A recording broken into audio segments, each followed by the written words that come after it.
Muy buenas tardes a todos, queridos amigos, y los recibo con la imagen de este libro con cuyo autor vamos a hablar en un momento. Una de las corrientes de pensamiento dice hoy que no existen las conspiraciones. Entonces, cuando uno dice no existen las conspiraciones, me da la impresión de que no deben existir los servicios de inteligencia que están en todas partes del mundo, no para portarse bien justamente, sino para defender los intereses de su país y por lo general haciendo algún tipo de trampa. Es así en toda la historia y desde que tenemos memoria. Por eso, hoy una de las maneras de desacreditar cualquier trabajo de investigación es decir, no, eso es una teoría conspiranoica. Conspiraciones existen desde el pecado original, desde Caín y Abel, y a lo largo de toda la historia se han hecho conspiraciones.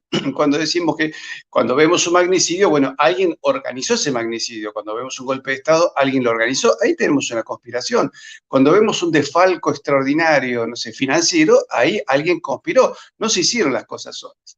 Por eso, para hablar del sistema de conspiraciones y de una logia que tuvo mucho poder en la Argentina y en Italia, en el Vaticano y en Nueva York, lo tenemos hoy a un amigo, el señor Carlos Manfroni, escritor, periodista y autor de varios libros, entre ellos el que acabo de poner en pantalla, Propaganda Due, historia documentada de la logia masónica que operó en la Argentina sobre políticos, empresarios, guerrilleros y militares. ¿Qué tal, Carlos? ¿Cómo estás? ¿Qué tal, Patricio? ¿Cómo te va? Buenas tardes. Buenas, saludo a todos tus espectadores y participantes. Muchas gracias.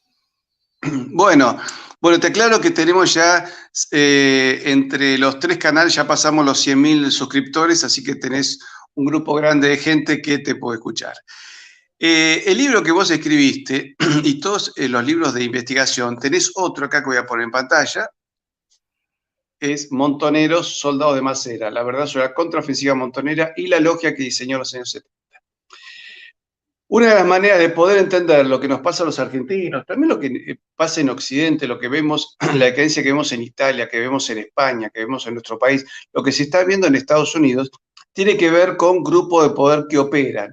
Y cuando operan con elementos financieros, religiosos, militares, y de otro tipo, y non santos también, porque lo que tenemos en el mundo es una lucha de poderes. Hoy más que nunca vemos donde parece que los poderes se van cerrando sobre la humanidad y ya se plantea una agenda 2030 donde no tendremos nada, pero seremos felices según aquellos que la quieren escribir. Ahora, esto requirió varios pasos en la historia.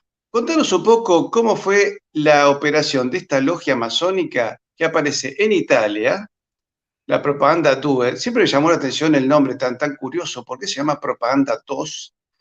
Y su relación en la Argentina, incluso con el general Juan Domingo Perón. Acá tenemos la imagen de Licio Gelli, que fue el mentor de esta logia. Contanos, Carlos, ¿de qué se trata esta conspiración masónica italiana, o semimasónica, o filo paramasónica italiana en la Argentina, operando en la Argentina, en el Vaticano, en Nueva York?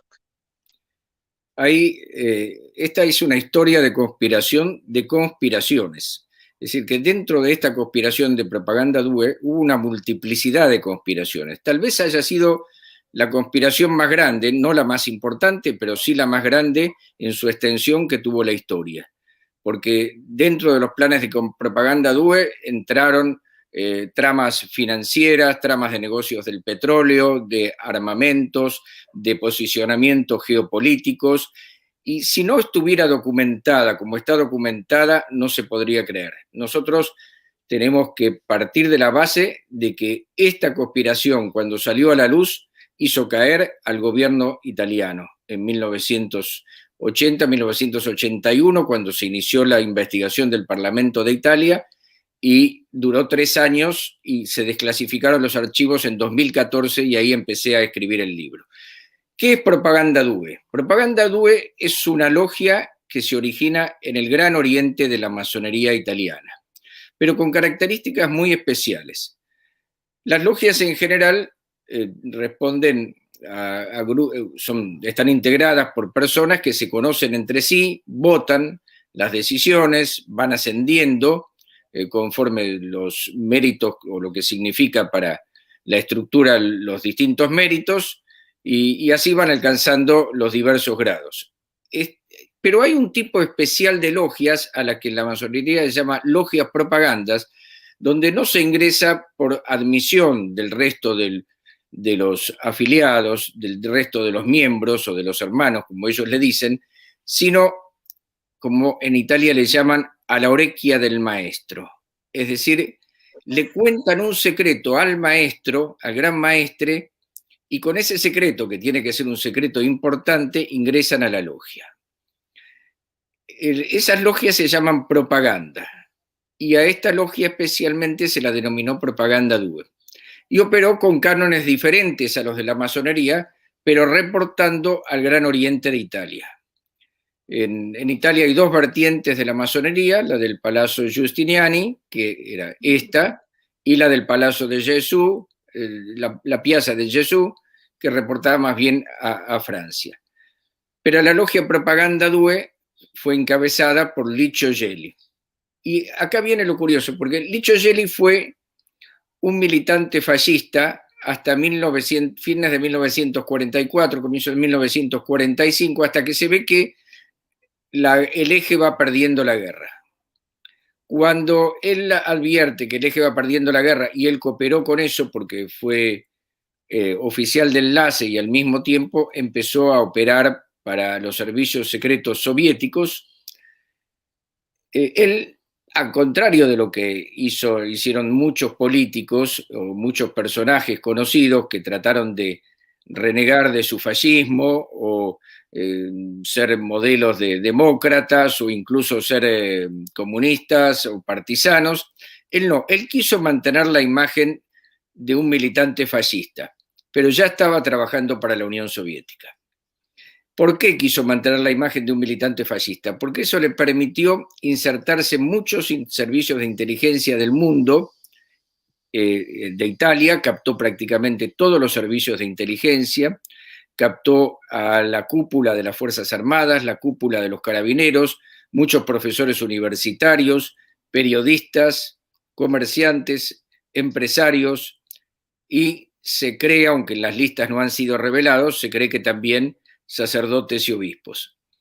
Y en la Argentina también captó gente, y en Uruguay, y en Venezuela, pero la logia fundamentalmente era un trípode entre Italia, la Argentina y Libia como cabeza del mundo islámico. A partir de ese trípode que traza Licio Gelli, empiezan a desplegar negocios de petróleo, de venta de armamentos, venta de drogas, finanzas, y tejen una trama financiera impresionante que llega hasta Estados Unidos, que por ahí es por donde empiezan a derrumbarse, y llegó hasta la Argentina con la adquisición del Banco Continental en la Argentina, pasando por Uruguay. En el medio de todo eso está lo que todo el mundo conoce, que es el Banco Ambrosiano. Cuando se habla de Propaganda Due, todo el mundo nombra el Banco Ambrosiano, pero el Banco Ambrosiano fue solamente una parte de la logia, una de las cosas que contribuyó más a su caída, pero no es el único. Una pregunta, ¿el Banco Ambrosiano era Roberto Calvi o Michele Sindona? Roberto Calvi. Michele Sindona era el asesor financiero de la logia, ahí veo colgado a Roberto Calvi, del puente en Londres. Blackfriars, del puente Frailes Negros. Ahora podemos contar un poco la historia, y yo desplegué una particular hipótesis por la cual fue colgado. Casi podría decir que es una seguridad por las declaraciones que hizo su esposa ante el Parlamento de Italia, pero ya vamos a ir a eso. Roberto Calvi era el presidente del Banco Ambrosiano, pero Sindona estuvo metido en el armado de todo, porque Sindona era un genio de las finanzas, Michele Sindona, ahí está, era un abogado y que era casi un mago de las finanzas, siciliano, que se mudó a Milán, empezó a hacer obras de caridad, conquistar la confianza de la iglesia, reunir a otros empresarios para conseguir dinero para construir asilos, por ejemplo, para ancianos. Y bueno, y al mismo tiempo no se podría comprender esta historia si no tomáramos en cuenta la amistad que Sindona trabó en Chicago con un personaje que se llama Marcinkus, el obispo Marcinkus, que en ese momento no era obispo, era sacerdote, llegó a ser obispo, sí. Cardenal, ¿no fue también? Sí, sí. Y bueno, este Marcinkus al mismo tiempo era amigo de David Kennedy. David Kennedy era el dueño del Chicago Illinois Bank, que era poderoso, pagó la campaña de Nixon y Nixon le retribuyó nombrándolo secretario del Tesoro cuando ganó las elecciones. ¿Qué ocurrió? Marcinkus es trasladado al Vaticano en un cargo determinado, que no viene al caso, y cuando David Kennedy es designado secretario del Tesoro de los Estados Unidos, algunos cardenales dijeron, bueno, qué mejor que ponerlo a Marcinkus, que es amigo del secretario del Tesoro de Estados Unidos, a manejar el Banco del Vaticano, que era el Instituto de Opere per le Religione, el Instituto de Obras de Religión. Así se llama el Banco del Vaticano. Mucha gente lo conoce como el Banco Ambrosiano.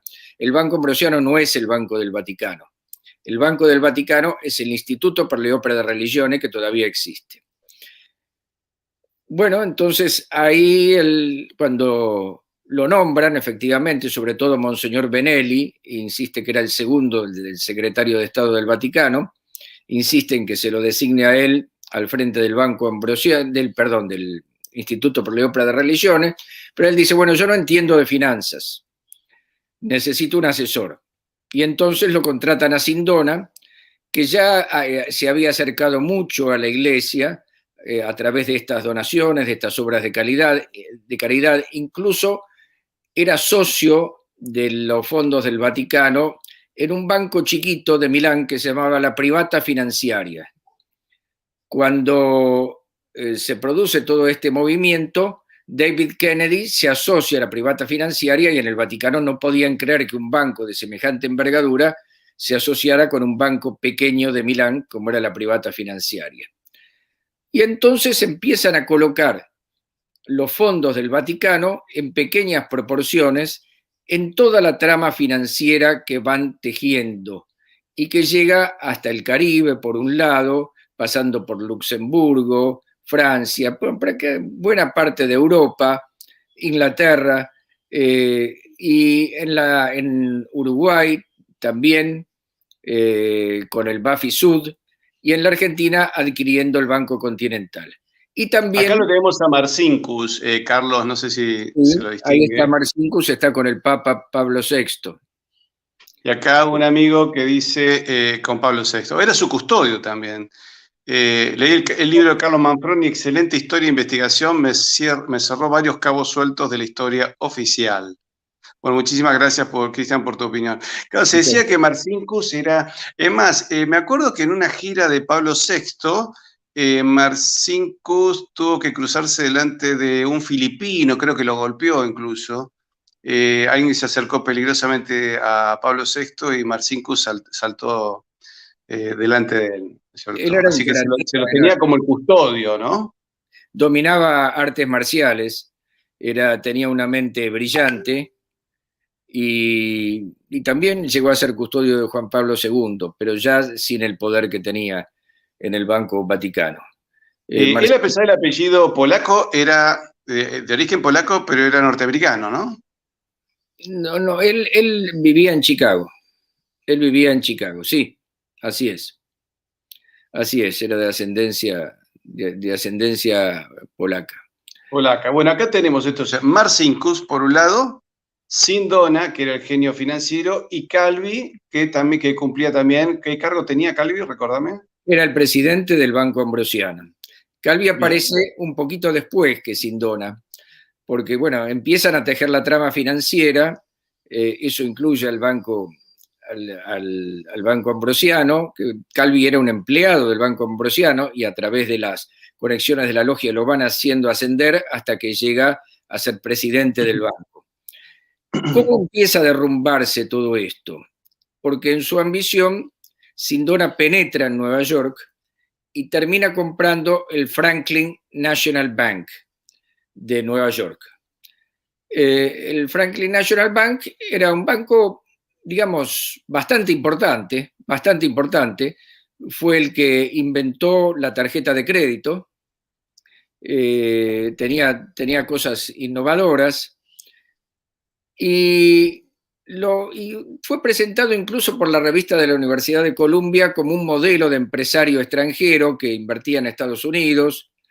Pero mientras la revista de la Universidad de Columbia lo estaba presentando así como un modelo, el FBI lo estaba investigando por falsificación de acciones, porque el FBI tenía una hipótesis de que había comprado el banco con acciones falsificadas de varias multinacionales de Estados Unidos. Incluso quiso interrogar el FBI a Paul Marcinkus y no pudo. ¿Cómo se cae el Franklin National Bank? Bueno, según consulté a la Security and Exchange Commission, le hice una consulta a la agencia que controla los bancos y que controla las acciones de los bancos, sería una cosa parecida a lo que es acá la Comisión Nacional de Valores. Un empleado reportó que estaba habiendo pérdidas que eran disfrazadas.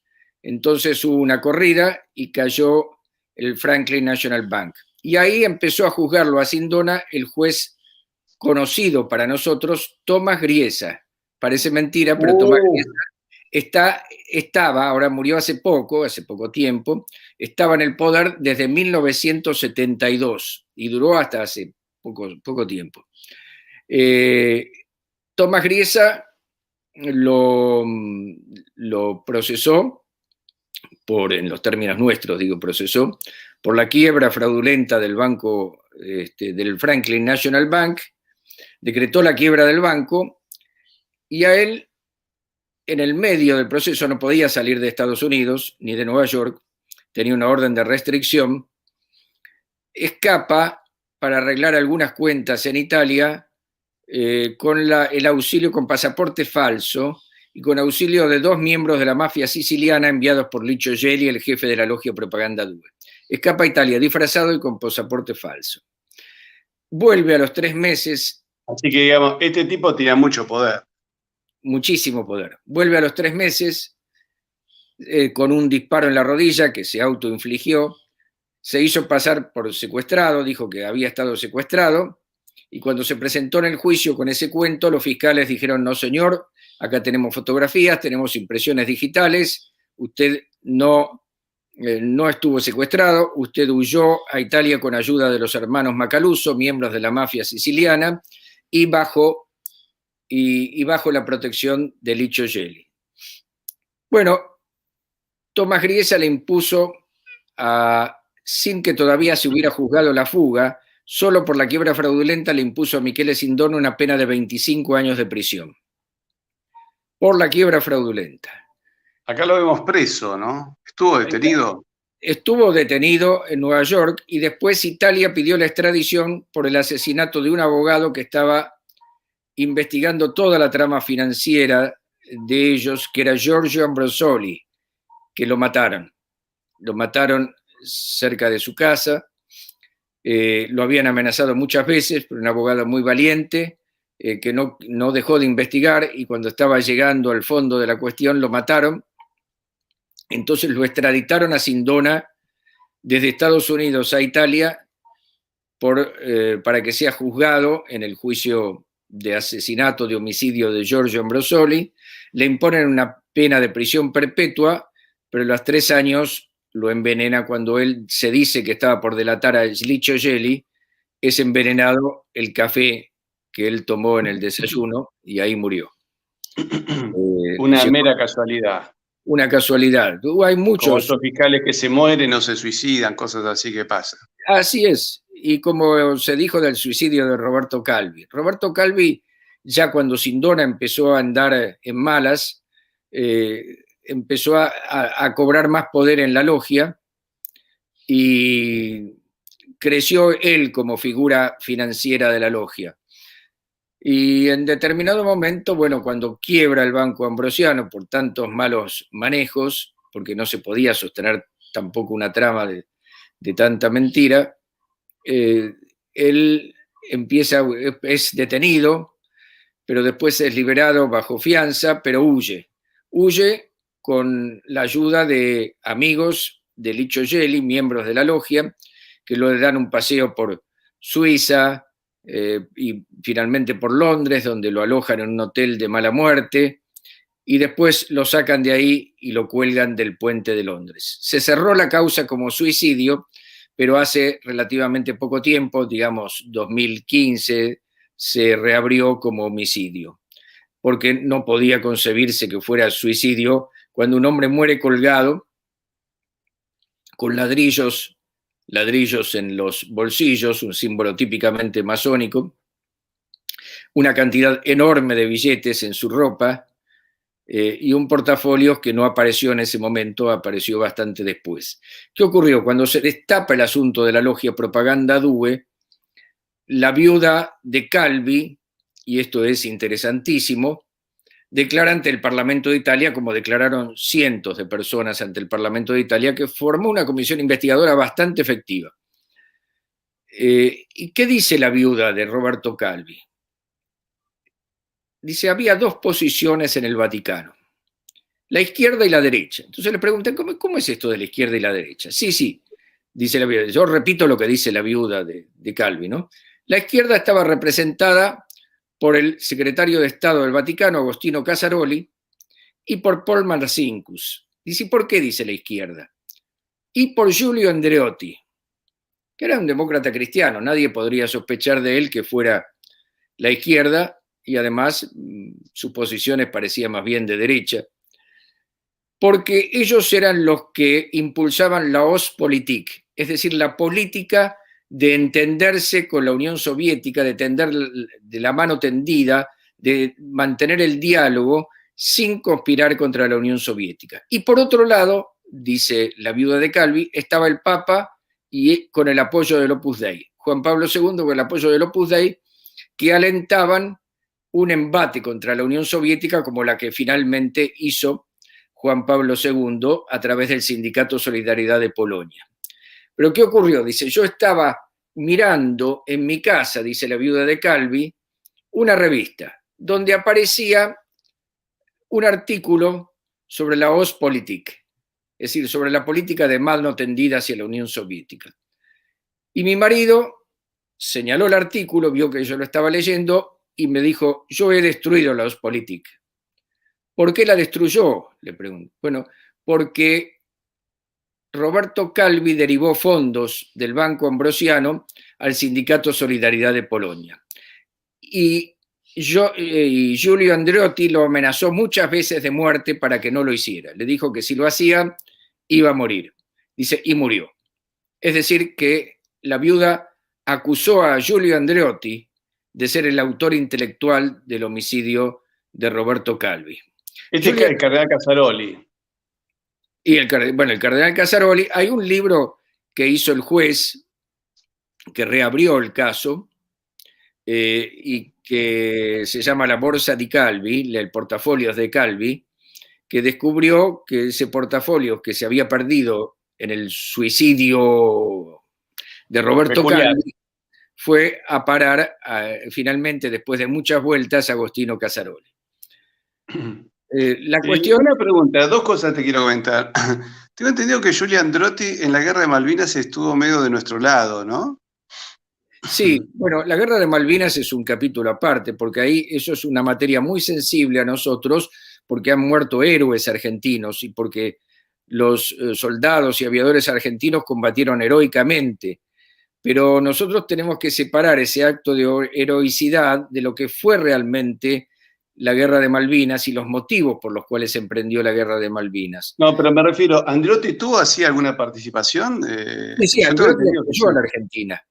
Andreotti apoyó a la Argentina sin ninguna duda, lo cual le valió un reproche de la reina de Inglaterra, pero la realidad es que la logia quería la guerra, porque, a ver, la logia hay que entenderla como un aparato diseñado magistralmente por la Unión Soviética para separar a los países de Occidente de la influencia del mundo desarrollado, sobre todo de Estados Unidos. Estábamos en plena Guerra Fría. Entonces, muchas veces el comunismo ha utilizado, sin que ellos lo advirtieran, ha utilizado a contingentes nacionalistas para separar a un país de la influencia de Estados Unidos. Bueno, y esto es más o menos lo que ocurrió. La logia, sin ninguna duda, impulsó la guerra de Malvinas. ¿Por qué lo digo? Porque 2 veces Gran Bretaña estuvo por devolvernos las Malvinas. Una vez con Perón, en 1974, poco antes de que él muriera, y bueno, y él murió, él estaba de acuerdo, murió, y Viñes, el canciller, que era miembro de la logia Propaganda Due, no continuó las negociaciones. Y después, cuando viajó a Gran Bretaña, el ministro de Economía del gobierno militar, José Alfredo Martínez de Oz, el secretario de Estado, el ministro de Estado, Ridley, es que una era, imagen del gobierno militar, así es, sobre todo el que para las está ahí generaciones más adelante, jóvenes que no los conocen. el que está en primera fila a la izquierda, es más, era miembro de la logia Propaganda Due. Ridley le dijo, ¿qué te parece si vamos a Escocia a pescar con mosca? Los dos eran fanáticos de pesca con mosca, y entre salmón y salmón, whisky y whisky, encontramos una solución para Malvinas. Mira, yo estoy pensando en un arrendamiento a 30 años, similar al que tuvo China, pero en vez de ser 100 años, a 30 años, y después ya la Argentina adquiere pleno dominio sobre las Malvinas. Martínez de Oz le dijo, esto lo sé porque lo entrevisté a Martínez de Oz, le dijo, formidable, me parece excelente, pero no depende de mí, la gente de Cancillería me mata si yo me meto en este tema, se lo voy a trasladar al embajador Carlos Ortiz de Rosas, embajador en Inglaterra, en Gran Bretaña, y el Ortiz de Rosas dijo que lo iba a trasladar a la Cancillería, que jamás contestó. Por eso un subcapítulo de mi libro se llama No queremos las Malvinas, queremos la guerra, porque en definitiva lo que se estaba buscando era la guerra. Tanto es así que esto fue una maniobra de último momento, que Thatcher había persuadido, después de un feroz combate, al Parlamento británico para que desmontara la flota de superficie de Gran Bretaña por una exigencia de Estados Unidos. Estados Unidos le había dicho a Gran Bretaña, la flota de superficie es nuestra y ustedes van a tener los submarinos. Los almirantes estaban furiosos, imaginemos lo que es el orgullo de los almirantes británicos dirigiendo solamente submarinos, pero Thatcher había ganado esa batalla en el Parlamento, pero cuando se produce la guerra de las Malvinas, ya eso le sirvió de argumento a los almirantes para presionar y que no se desarmara la flota de superficie. La cuestión es que la Argentina se alejó del mundo capitalista desarrollado a partir de esa guerra, salvando por supuesto el heroísmo de los soldados, aviadores y marinos que combatieron en Malvinas por las mejores razones, pero la realidad es que la guerra fue provocada como una maniobra geopolítica. Ahora, te quería comentar algo. 2 cosas que me resultaron graciosas. Dice que cuando Andreotti discute con Margaret Thatcher, y Andreotti le dice, bueno, el primer caído en Malvinas es de apellido italiano, que era el capitán Giacchino. Y la sangre no es agua, le dice, ¿no? La sangre no sí, es es agua. una frase que Y nos otra resulta cosa que, muy... que me viene a la memoria, para no dejar pasar un poco lo de Calvi, yo recuerdo, era muy chico y un argentino había vivido en Londres en los años en que muere Calvi, y él me decía que en un diario había salido el duque de Kent, que es el gran maestre de la masonería británica, comentando que le preguntan algo sobre la muerte de Calvi, y él dice, lo que pasa es que Calvi nos traicionó. Entonces, a mí me da la impresión de que ese hombre estaba reconociendo que había una participación en la muerte de este hombre, ¿no? Que no era, evidentemente, no era un santito, no era una carmelita descalza, pero estamos hablando de un homicidio. Alguien tomó la decisión de hacer justicia por mano propia. Y eso me llamó la atención. O sea, los Puede ingleses haber dos querían la muerte de motivos. este hombre. Si es cierto que el duque de Kent dijo eso, puede haber 2 motivos. Primero, que Calvi había estado consiguiendo créditos para la Argentina para la guerra de las Malvinas, y su muerte se produce muy pocos días después del fin de la guerra de las Malvinas. Que este es el motivo casi oficial, que se dice que lo mataron los ingleses por haber buscado créditos en favor de la Argentina. Y la otra cuestión es que, porque efectivamente el duque de Kent es el cabeza de masonería en todo el mundo, y puede ser que la traición se haya debido a la traición a la masonería. La realidad es que yo tiendo a creerle a la viuda de Calvi cuando dice que Andreotti lo amenazó de muerte, porque no me explico por qué iba a mentir, lo amenazó, y sobre todo por un hecho que voy a contar ahora, que me hace tener el peor concepto de Andreotti, que lo amenazó de muerte y cumplió. ¿Qué es lo que voy a contar? La muerte de Aldo Moro. Aldo Moro fue 2 veces primer ministro y fue el presidente o secretario general de la Democracia Cristiana de Italia. Como todos saben, es un partido importantísimo en Italia, la Democracia Cristiana. Bueno, ahora está prácticamente deshecho, como todo en Italia.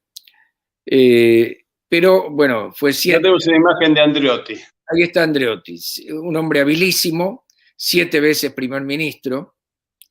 Se decía, de Gasperi era el fundador de la Democracia Cristiana, se decía que si entraban a una iglesia, de Gasperi hablaba con Dios y Andreotti hablaba con el cura para ver qué estrategia podían trazar. La realidad es que Andreotti era un hombre sombrío. Cuando bueno, ya la facha, Carlos, la facha del personaje me mete un poco de miedo.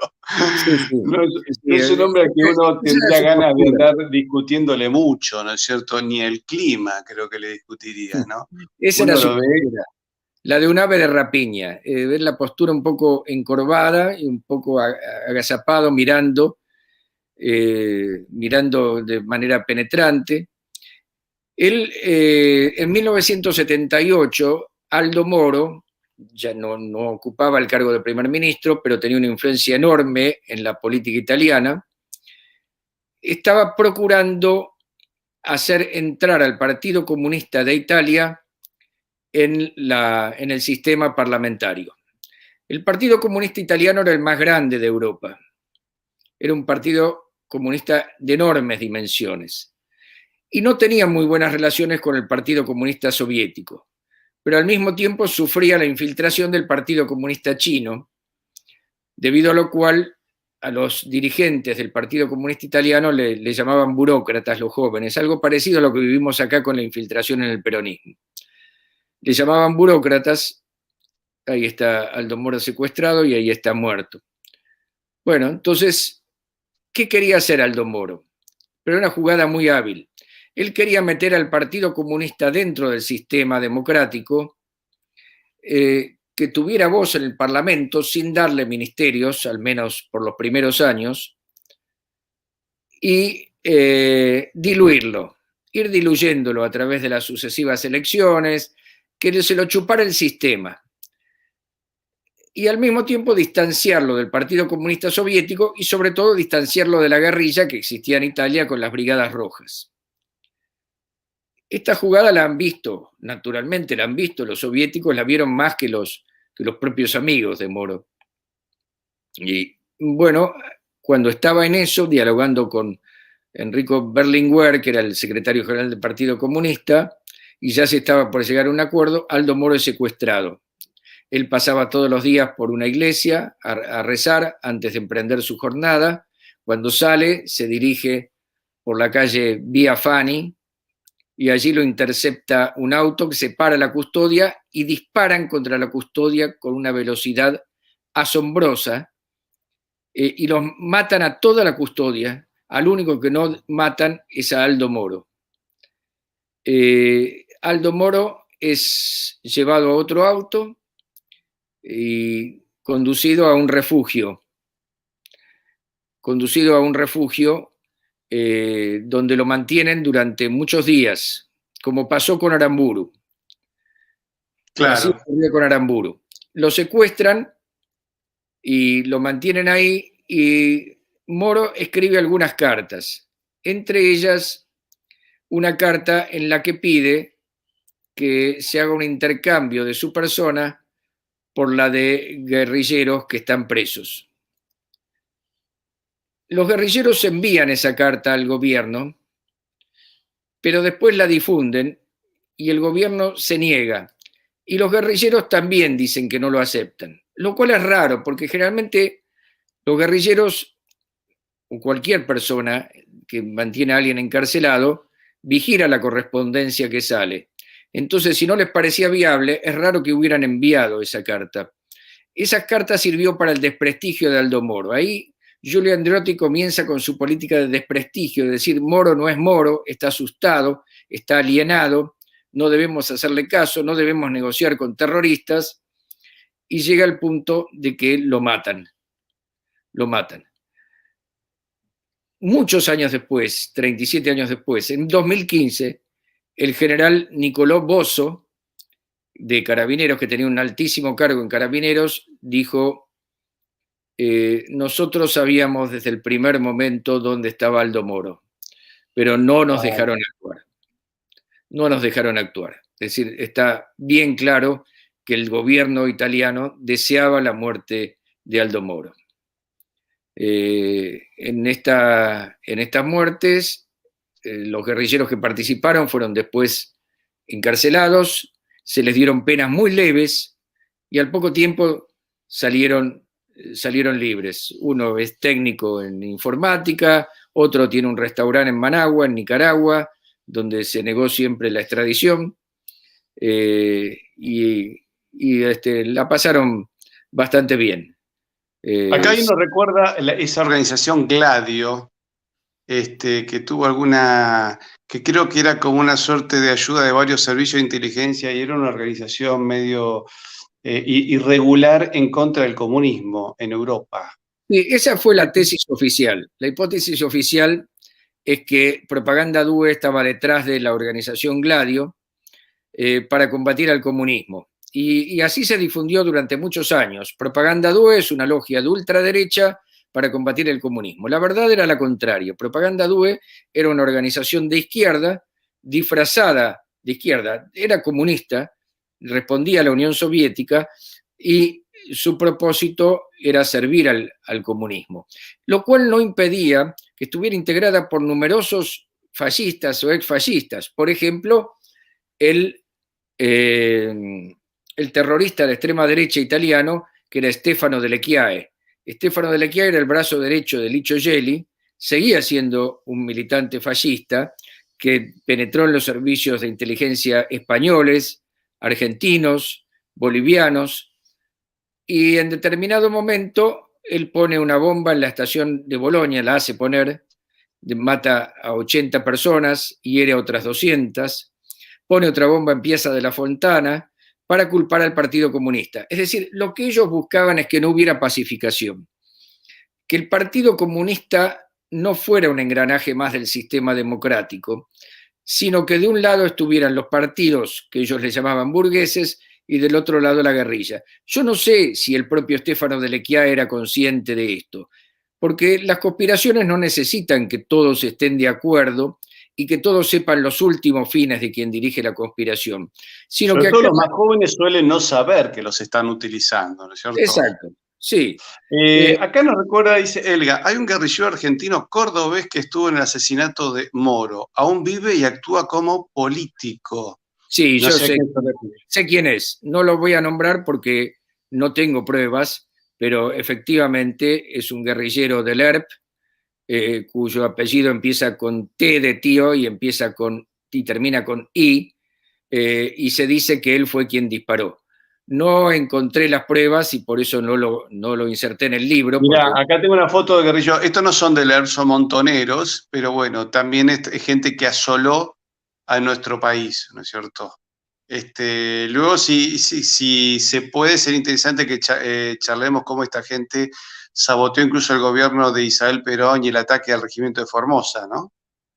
Creo que también. Una pregunta, hay una figura que yo veo que siempre me la encuentro hasta el día de hoy, 2021, actuando en política, que es Henry Kissinger. ¿Tuvo algo que ver en toda esta maniobra del Banco Ambrosiano, la muerte de estas personas?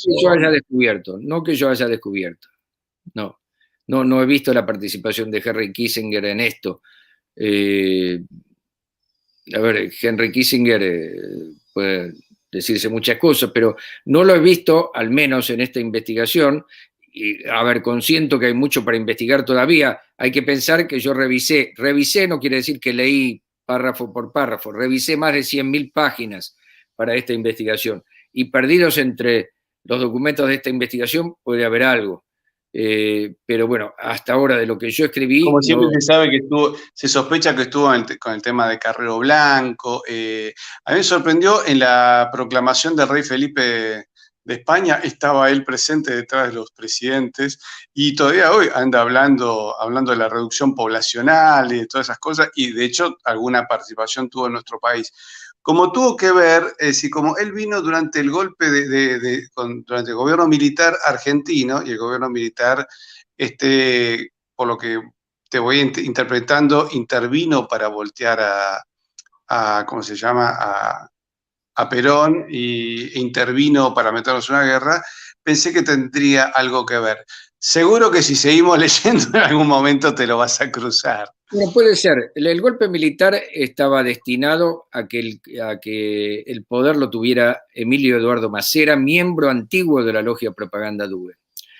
Por eso es que en Cámpora, y esto es otra cosa interesante, Cámpora, para los que no lo conocen, era el delegado de Perón que se candidatea a presidente en su reemplazo cuando se dice que Perón no podía ser candidato a presidente, lo cual es una mentira porque Perón no tenía ningún impedimento para ser candidato a presidente.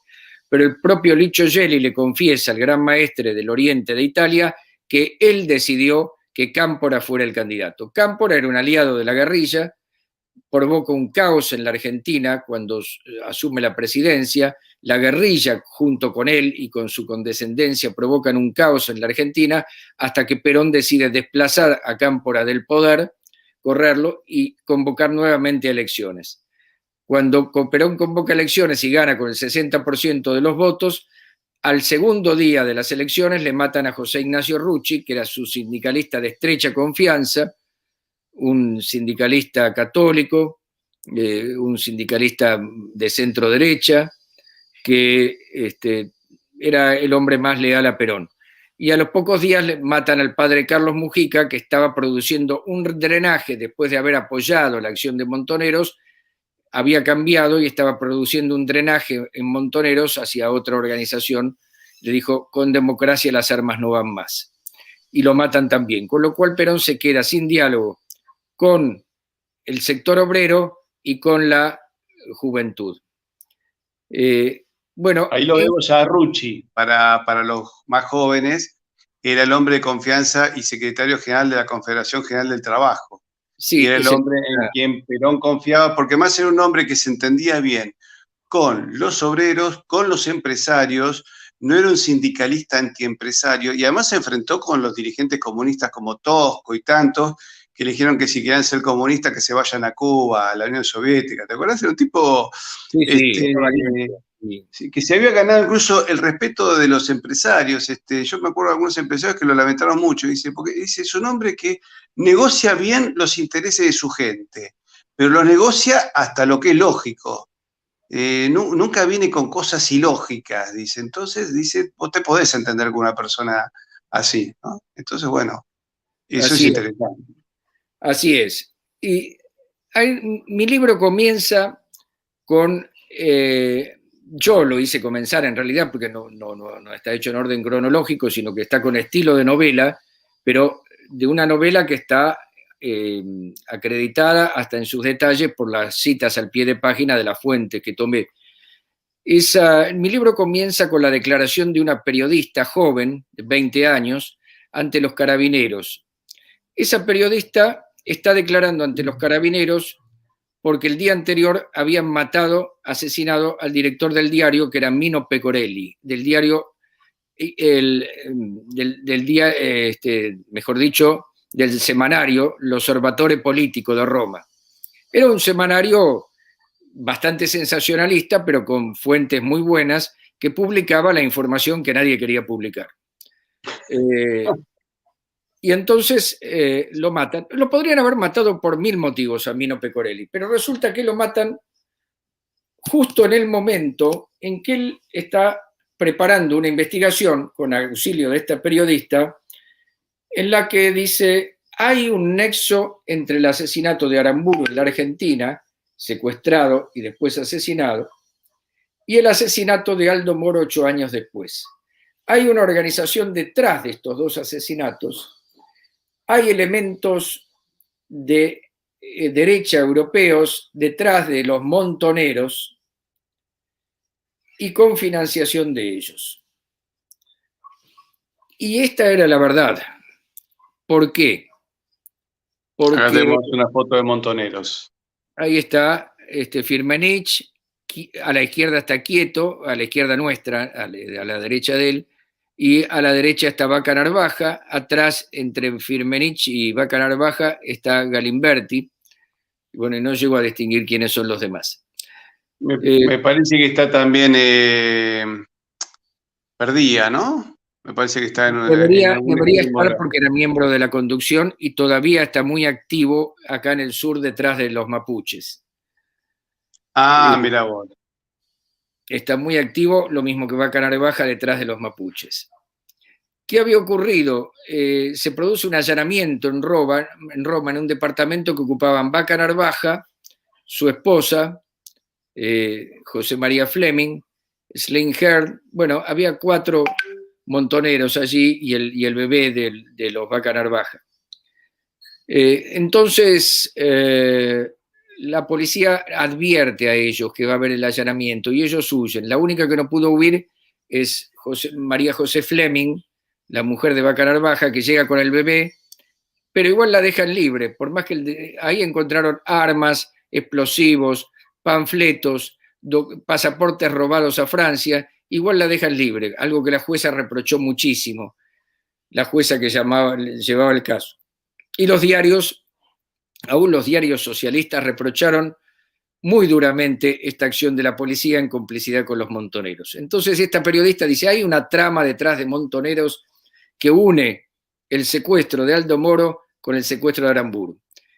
Justo cuando ella estaba haciendo esa nota, asesinan al director del Observatorio Político y ella, una vez que declaró ante los carabineros, llega a su casa y la empiezan a amenazar por teléfono.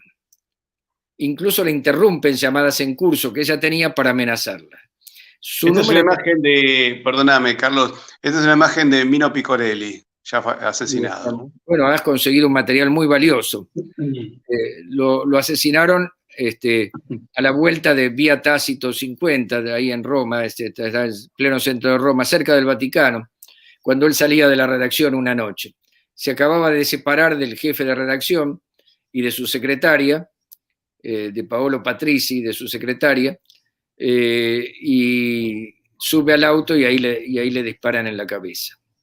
Perdona, acá un seguidor que está muy interesado en lo que está diciendo, dice que hay una reacción, aparece Kissinger, dice que la viuda de Aldo Moro declaró que en una recepción diplomática en Washington, Kissinger amenazó a su marido un año antes de su muerte. Y en el 2008 Kissinger tuvo que declarar ante una comisión de investigación del Parlamento italiano sobre la muerte de Aldo Moro. Bueno, puede ser porque la comisión de investigación de Aldo Moro sigue con independencia de la investigación de propaganda DUE. Es decir, la investigación de la muerte de Aldo Moro todavía está en curso. Así que ahí se pueden descubrir muchas cosas.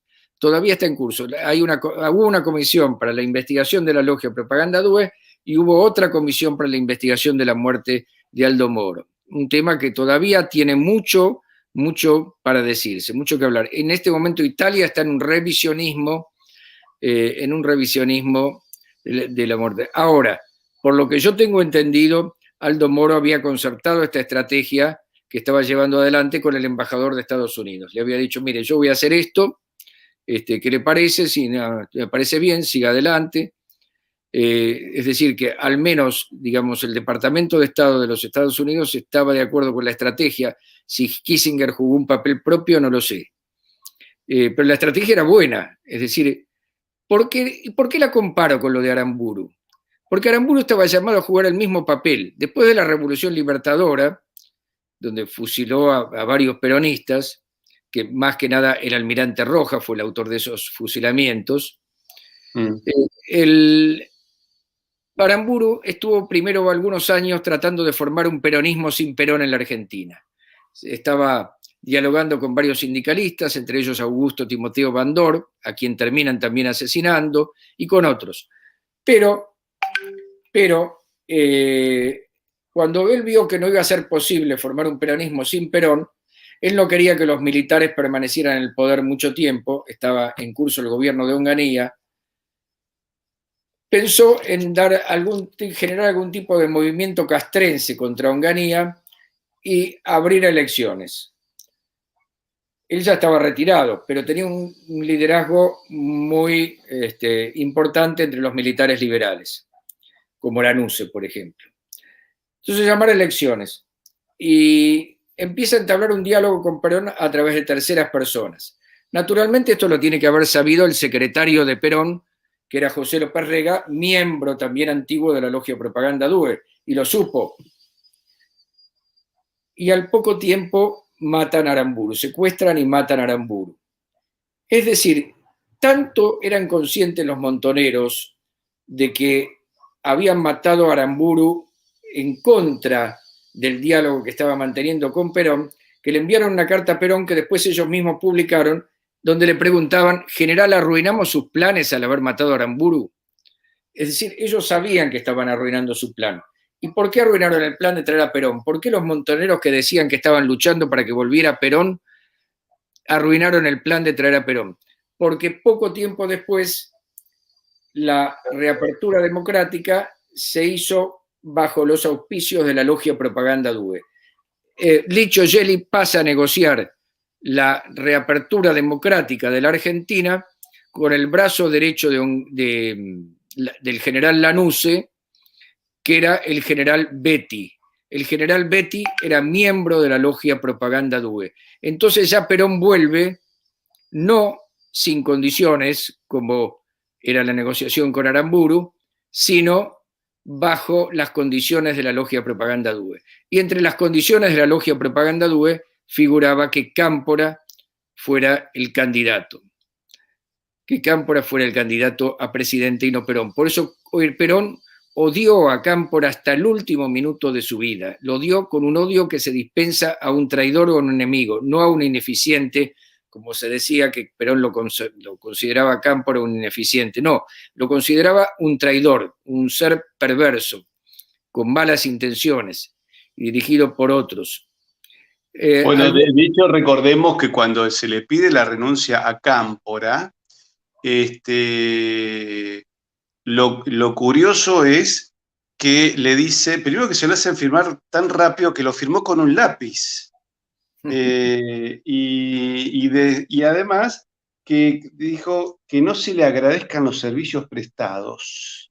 Exacto, y peor todavía, porque hubo la renuncia al presidente y la renuncia a la Embajada de México, porque después lo nombraron embajador en México, y esas fueron una de las últimas palabras de Perón, algunos dicen que fueron las últimas palabras de Perón antes de morir, que no se le agradezcan a Cámpora los servicios prestados por su papel como embajador en México. Es decir, que su odio hacia Cámpora lo arrastró hasta la muerte, y le hizo, digamos, le hizo varias cosas que se lo demostraron. No mandó a nadie a recibirlo al aeropuerto cuando Cámpora lo fue a buscar a Madrid. Después no asistió a una cena en la que estaban invitados Perón y Cámpora. Lo retrasó con una conversación que prolongó a propósito en la quinta 17 de octubre, en Guardia de Hierro, para que el propio Cámpora llegara tarde. Lo recibió en bata y pantuflas. Es decir, le hizo todo tipo de desprecio. Eso era muy de Perón, esas cosas, ¿no? Mira, disculpame que te voy a cortar con una anécdota. Dice que cuando se reabre la representación de Alemania después de la guerra y se abre como embajada en la República Federal, ¿no es cierto? Por lo general, cuando se abre una embajada, asiste el canciller. En este caso, asiste Perón. Y Perón dice que en realidad la historia ha sido muy injusta con Alemania, una cosa así. Ahí queda. Al embajador norteamericano no le gustó ni medio, y se le cayó al día siguiente la residencia presidencial que estaba ahí en Avenida Libertador, ¿no? Donde hoy está la Biblioteca Nacional. y, y se le cayó de golpe. Y Perón sabía que venía a patotearlo por lo que él había dicho en la embajada. Entonces viene un edecán y dice, general, está el embajador, hágalo pasar. Dice, pero general, usted estaba en calzoncillos, camiseta afeitándose. Y dice, hágalo pasar ahora. Entonces le pasa y pasa al baño. Y se lo ve a Perón afeitándose en esa circunstancia. Y el embajador medio le protesta, pero mire cómo me recibe, le dice, y bueno, ¿qué quiere, embajador? Usted se me cae de golpe en cualquier momento, sin pedir audiencia, yo tengo que ir a trabajar. Dice. Bueno, Era así como se una fue medio. demostración, digamos, fue como la respuesta a no haberse anunciado. Claro, por supuesto, porque era una patoteada por parte de Estados Unidos, ¿no? Acá tenemos una imagen perdón, de Aramburu, y el diario es un diario de los terroristas, ¿no es cierto? De los montoneros, que eran los que Sí, supuestamente lo habían matado, ¿no es cierto? así es. Eso sí, es previo al descamisado, esa revista. Es una causa peronista, creo que es. No, no veo el título, pero supongo que es causa peronista. Y sí, ellos cuentan. Hay una cosa interesante, ¿no? Que un mes antes de que secuestraran y mataran a Aramburu, la revista Extra, que estaba dirigida por Bernardo Neustadt, pero que en toda la composición del jefe de redacción era Miguel Bonazo, miembro de Montoneros, y todos los miembros del staff de la redacción eran montoneros, o que después fueron montoneros, eran de una obsecuencia totalmente empalagosa hacia Onganía, esa revista. Elogiaban hasta la redacción de Onganía. Realmente ya daba asco ver la forma en que elogiaban lo que era un gobierno de facto del general Onganía. Y ese núcleo duro de montoneros anidó en el gobierno de Onganía. Y hay varias cosas que lo demuestran. Primero, el hecho de que estaban en las estructuras del gobierno, en el Ministerio del Interior, en la Secretaría de la Presidencia. Y la CIDE, ¿no? Firmenich dice que visitaba mucho la CIDE, Mario Eduardo Firmenich, que era uno de los líderes. Sí. Y también estaban en el aparato externo, estaban en la prensa que elogiaba a Onganía. Es decir, se repartían los que estaban de afuera elogiando a Onganía y los que estaban de adentro trabajando para él. Y anidaban sobre todo en el Ministerio del Interior.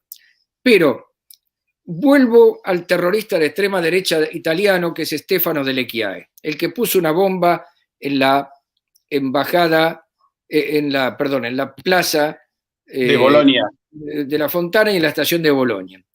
Ese hombre, después de pasar por los servicios argentinos, se va a Bolivia a hacer una especie de escuadrón de seguridad para los varones de la droga del general García Mesa, un general de extrema derecha que fue eyectado del poder por su complicidad con el tráfico de estupefacientes. Con la cocaína, como sigue siendo Bolivia la exportadora de cocaína, con regímenes de derecha, de izquierda, con Evo Morales. Bueno, ¿quién estaba con él? Stefano Delle Chiaie, armando sus escuadrones, con el auxilio de un mayor del ejército, que era el mayor Miori Pereira. Miori Pereira era un mayor que, además de haber cumplido ese papel en favor de los varones de la droga en Bolivia y de ser compañero de Stefano Delle Chiaie en esa tarea, había estado durante el gobierno de Onganía dándoles entrenamiento a los primeros montoneros. Por lo cual, en estas cosas, hablar de derecha o de izquierda no tiene ningún sentido, porque vemos terroristas de extrema derecha actuando para la izquierda y viceversa. Y Gelli... Acá tenemos una foto de lo que fue el desastre de la estación de Bolonia. Yo me acuerdo muy jovencito, pero me acuerdo que 84 muertos creo que hubo, ¿no? Así es, más de 80 muertos y 200 heridos. Toda una acción para culpar al Partido Comunista. ¿Pero por qué se quería culpar al Partido Comunista? Una vez más, porque no se quería la pacificación. Es decir, lo que se buscaba no es que desapareciera el comunismo, porque el comunismo no iba a desaparecer por eso. Se buscaba que hubiera tal enemistad con el Partido Comunista que no fuera posible integrarlo al sistema democrático, que era lo que Moro quería. En definitiva, tanto Aramburu como Aldo Moro murieron por pacificadores. Los que querían pacificar morían y los que querían la guerra sobrevivían. ¿Por qué Cámpora arma todo el caos que armó? porque el verdadero candidato de la logia Propaganda Due era Macera, el almirante Emilio Eduardo Macera. ¿Qué era lo que pretendía la logia? La logia pretendía extender la influencia hacia América Latina y fundamentalmente hacia Argentina y Uruguay. En Uruguay tenían la cabeza del imperio financiero del sur de América, con el Bafi Sud, que se extendía a la Argentina, donde compraron el Banco Continental, y al mismo tiempo tenían dos ramas del Banco Ambrosiano. Una la presidía el almirante Emilio Eduardo Macera, otra la presidía el almirante Carlos Guido Natal Coda, prácticamente un banco de almirantes. Sí, que Coda había sido el último almirante de la Junta Militar del general Lanusse, por años 72-73, ¿no? Claro, sí. Antes había estado Ñavi, el almirante Ñavi. Sí, Ñavi fue destituido y después le sucedió Coda. Fue destituido por corrupción. Y después le sucedió Coda. Macera era un hombre sin escrúpulos, no tenía ideología, su ideología era el poder y el dinero, y desde el primer momento del golpe militar argentino, él trata de desestabilizar a Videla. Ahí pusiste muy bien ese libro, porque ahí cuento por qué se produce la contraofensiva montonera. Cuando estalla el golpe militar, la mayor parte de los montoneros se van a refugiar a Europa y a México. Muchos en Italia, perdón, tengo entendido que algunos pasaron por España y de España se refugiaban en Italia. Así es, en Italia tenían una gran influencia, a punto tal tenían influencia que un informe de un servicio de inteligencia italiana dice que Montoneros entrenó a guerrilleros italianos para el secuestro y asesinato de Aldo Moro y para cometer otros tipos de actos de terrorismo. Tenían una gran influencia en Italia. En España estaba la Casa del Pueblo, en Madrid, donde estaban todos los montoneros, custodiada por patrulleros de la Guardia Civil. Y ellos mismos, una cosa extraña, una cosa rara, habían hecho una buena relación en el Ministerio del Interior de España. Yo supongo que ahí les habrá dado una mano Stefano de Lecchiae, que había actuado para la Policía Secreta de España. Lo cierto que esto lo encontré en telegramas desclasificados de la Embajada de Estados Unidos. ¿Qué hacen entonces los montoneros? Que ya estaban refugiados en Europa, iban ganando lo que ellos le llamaban la batalla de los derechos humanos, tenían como aliados prácticamente a todos los gobiernos socialdemócratas de Europa, a Olof Palme, a Felipe González, a Mitterrand. Bueno, eran amigos de todos los presidentes o primeros ministros de la Europa socialdemócrata y en determinado momento deciden volver a la Argentina para matar al equipo económico que encabezaba Martínez de Oz. El argumento era que al matar al equipo económico iban a desestabilizar a Videla y se iba a caer el gobierno militar. La realidad es que el equipo económico de Martínez de Oz se oponía a los planes de la logia Propaganda Due en varios frentes, en el financiero, en el petróleo, en el acero y en temas de energía nuclear y en temas de geopolítica. En el petróleo, porque Martínez de Oz había llamado a licitación abierta a las compañías multinacionales para que exploraran y encontraran pozos de petróleo a su riesgo. Cuando se fue Martínez de Oz y Videla, todos esos pozos se los dieron a los amigos de la logia Propaganda Due.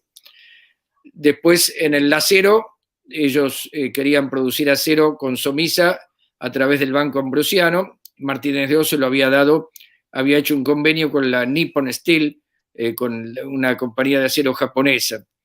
En finanzas, bueno, es bien conocida la enemistad que había entre Martínez de Oz y los banqueros como Trozo, que eran socios de Suárez Mason, miembro del general Suárez Mason, miembro de la logia Propaganda Due y socio de Macera en el negocio de las finanzas. Y en temas geopolíticos también, porque Martínez de Oz se oponía a la guerra de las Malvinas, bueno, por las razones que ya he indicado. Y también a la guerra con Chile. O sea, recordemos, Martínez Oz, ministro de Economía de Videla, lo reitero un poco porque además tenemos público muy joven también, Carlos, entonces para ubicarlos en tiempo y forma, que fue ministro entre 1976 y 1981, él tiene una conversación en Inglaterra donde un amigo inglés le dice que habría una posibilidad de devolvernos las Malvinas. Creo que hubo 6 propuestas a lo largo de los años para devolvernos las Islas Malvinas. Yo encontré por ahí algunas otras más. Y la guerra con Chile presumo que se opondría también por cuestiones geopolíticas o económicas. La realidad es que la guerra con Chile estuvo a punto de estallar, estuvo a media hora de estallar, y según, esto no lo puedo confirmar, pero es lo que me contó en su entrevista el ex ministro Martínez de Oz, él le dijo a Videla, esto va a ser un desastre, va a ser una guerra eterna, usted debería llamar al Vaticano y pedir que el Papa interceda. Videla le dijo, siempre según las palabras de Martínez de Oz, Videla le dijo, yo no sé si tengo la autoridad para hacer eso, él le dijo, usted tiene toda la autoridad porque es el presidente, Videla hace el llamado y llama el cardenal, bueno, y ahí a partir de ahí... No, perdón, el cardenal Zamoré, ¿no?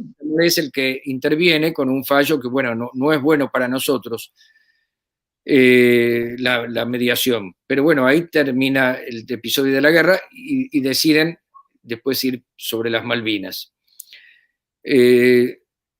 La cuestión es la siguiente. Ellos querían no solo desestabilizar a Videla, sino que querían además tener los negocios, el control de los negocios, como muchos hicieron. Llegaron a matar a un general por los negocios. La Marina llegó a matar a un general por los negocios, que era el general Actis. Actis. Sí, Actis era el primer presidente del ente Mundial 78. Recordemos que el Mundial de Fútbol de 1978 se llevó a cabo en la Argentina y la Argentina organizó toda la infraestructura para ese mundial, que fue una infraestructura que a valor del dólar de 1978 se llevó 700 millones de dólares. El dólar ha tenido una inflación muy grande, más de lo que la gente cree. Así que eso hoy debe ser fácilmente algo así como, no quiero arriesgar una cifra, pero debe ser algo así como... 5 veces más por lo menos. Mínimo 5 veces más. Mínimo. Porque se hizo Argentina televisora color, se construyeron estadios, todo eso también se criticaba desde el Ministerio de Martínez de Oz, específicamente Juan Alemán lo criticaba. Bueno, ¿qué ocurrió? Juan Alemán era el secretario de Hacienda. Entraron los montoneros para hacer la contraofensiva montonera, es decir, la contraofensiva era el regreso de los montoneros que estaban en Europa y México para matar a Martínez de Oz y a todo su equipo económico. Y empiezan a cometer atentados. La primera curiosidad es que hayan entrado, porque... ¿Ahí hay una complicidad de Macera? Sí, porque el director de migraciones era el capitán Aurelio Sasá Martínez, el mismo que después estuvo con Menem y que le dio el pasaporte a Monser Alcázar, que era un terrorista islámico de Siria. Entran Acá todos. recuerdo la muerte del general Actis. Sí, ¿Este no fue también gobernador de Tucumán? ¿O me confundo con el general que dirigió el operativo Independencia? No, él había sido interventor en YPF. Y vivía en una casa modesta en Castelar, tenía un auto usado, y Videla, digamos, como un hombre austero, lo designó al frente del Mundial 78. Y como vice estaba Lacoste. Lacoste quería hacer algo faraónico y Actis dijo, no, vamos a hacer algo medido, algo austero. Había una gran discusión entre la Marina y el Ejército por eso, y cuando él dice, voy a dar una conferencia de prensa tal día de agosto y ahí voy a anunciar cómo va a ser esto, y se terminó. Porque Lacoste para ese momento era capitán de navío, él era general, se terminó el asunto. Un día antes de la conferencia de prensa lo matan, y lo matan de una forma muy extraña, lo ametrallan cuando él va a vigilar una obra,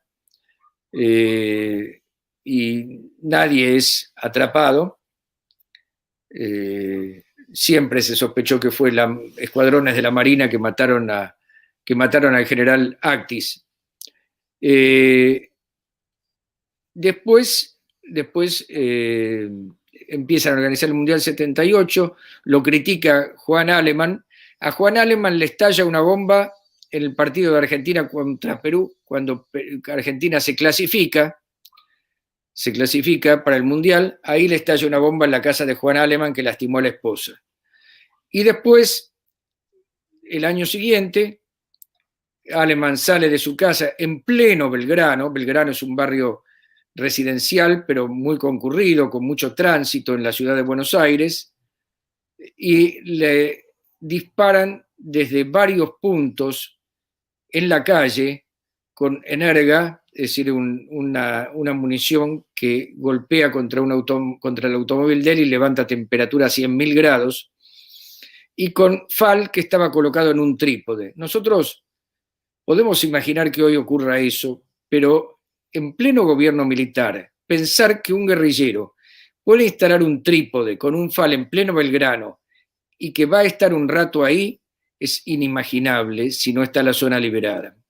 Más curioso todavía fue el atentado que cometieron contra el secretario de Coordinación Económica de Martínez de Hoz, Guillermo Walter Klein, donde un montonero que se hace pasar por plomero, ellos habían llamado a un plomero, lo cual indica que tenían intervención de las líneas telefónicas, o que alguien que tenía intervención de las líneas telefónicas le había dado el dato, revisa la casa, ve dónde está el punto flojo y deja ahí una carga de dinamita, de trotil. Un día a las 7 de la mañana, 7:30 de la mañana, los montoneros empiezan a disparar contra ese punto de la casa con todo tipo de armamentos, ametralladoras, FALs, granadas. Y era cerca de la residencia presidencial incluso. Era a 5 cuadras de la residencia presidencial y a 5 cuadras de una comisaría. Imposible que no hubiera llegado la policía en ese tiempo. Yo entrevisté a toda la familia Klein y me dicen, y también los telegramas desclasificados de la Embajada de Estados Unidos lo dicen, estuvo 20 minutos el tiroteo antes de que se fueran los montoneros y no llegó la policía sino hasta después. Llegó cuando se estaban yendo y hubo un tiroteo, no cayó ni uno de los montoneros, ni uno, y había alrededor de 20, 25. Y los bomberos, para rescatar al secretario de Estado más importante que había en ese momento, porque era poderoso, demoraron 1 hora y media en llegar. Tanto que los telegramas desclasificados de la Embajada de Estados Unidos ponen en duda que hubieran sido los montoneros y se pregunta si no habría sido algún sector disidente de las Fuerzas Armadas. La verdad estaba en el medio. Habían sido los montoneros con la protección de los militares que respondían a la logia Propaganda Due. Le fracasó la contraofensiva, le fracasó porque no consiguieron matar a nadie, salvo a un empresario amigo de Martínez de Hoz, que era Soldati, y esto ocurrió, y ahí sí atraparon a algunos, porque bueno, ya más torpes no podrían haber sido. Una de las montoneras se tropezó y cayó de la camioneta con una bomba, le estalló, se produjo un incendio, y ahí sí, patrulleros que pasaban de casualidad por la zona las detuvieron. Ese atentado se produjo justo debajo de las oficinas de Macera, en la avenida Cerrito y Marcelo T. de Alvear. Allí estaba también la sede de la logia Propaganda Due. Bueno, acá nos pregunta Cristian, vos sabés que yo estoy viendo que esto es impresionante, Carlos, yo te estoy escuchando y estoy recordando parte de esta época que yo era un nene, pero bueno, éramos una generación que leíamos los diarios a los 10 años, ¿no es cierto? Yo tenía 9 y 10 años, ya leía el diario, y bueno, uno se informaba, etcétera, y lo iba viviendo. Y acá veo la cantidad de hechos que voy recordando, que fueron años realmente de plomo en la Argentina, que de alguna manera vamos a reconocer que si bien fueron años duros, creo que hoy lo que estamos viendo es más duro. Hoy directamente se ha puesto a todo el país encerrado en su casa y prácticamente nos podemos mover bajo determinados permisos. Hoy lo que se está viviendo en la Argentina no tiene nombre. Hoy es peor, pero te quiero preguntar lo siguiente. Uno, ¿hay alguna relación entre Bergoglio y la Propaganda Due? No, No, por más que yo, digamos, no disienta con algunas cosas que en materia política dice Bergoglio, creo que en ese aspecto, creo que Bergoglio, el Papa Francisco, estuvo llamado a desmontar el entramado de la logia propaganda DUE en, en el Vaticano. Y de hecho, despidió a varios de los asesores y financistas. Me parece que ese es el papel de Bergoglio en Carlos, el papado. escúchame, yo creo que esto da para muchos temas, incluso tenía ganas de recordar lo que fue el atentado de Formosa, donde murieron varios soldados valientes. ¿Te gustaría que hagamos la semana que viene una segunda parte?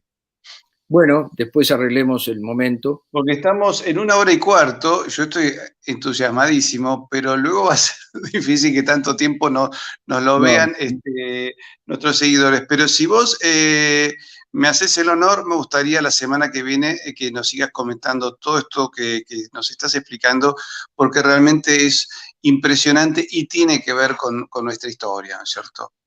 bueno, arreglemos Podemos contar con un vos día. toda la semana que viene. Así Sí, hacemos esta historia de las conspiraciones, pero una segunda parte, porque Carlos es una persona, mire que a mí no es fácil hacerme callar, ¿eh? Y sin embargo, Carlos logra, porque yo estoy absorto con lo que está contando, pero además porque me están llegando imágenes a mi memoria de todo esto. Carlos y yo éramos chicos, pero esto de alguna manera lo hemos vivido, ¿no es cierto?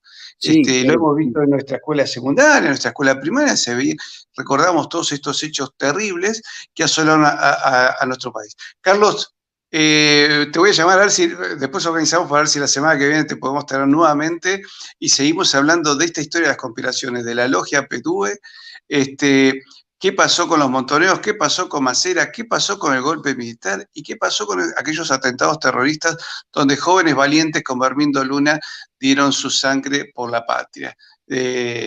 Cuento contigo. Y Sí, a ustedes, queridos amigos, te agradezco muchísimo, Carlos.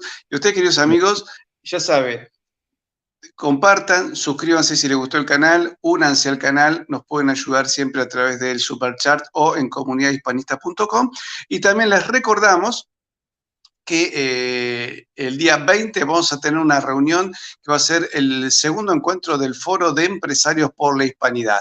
Aquellos empresarios, emprendedores, inversores o profesionales que quieran participar, entran en comunidadhispanista.com, en nuestro portal, y ahí podrán enviarnos un correo solicitando participar.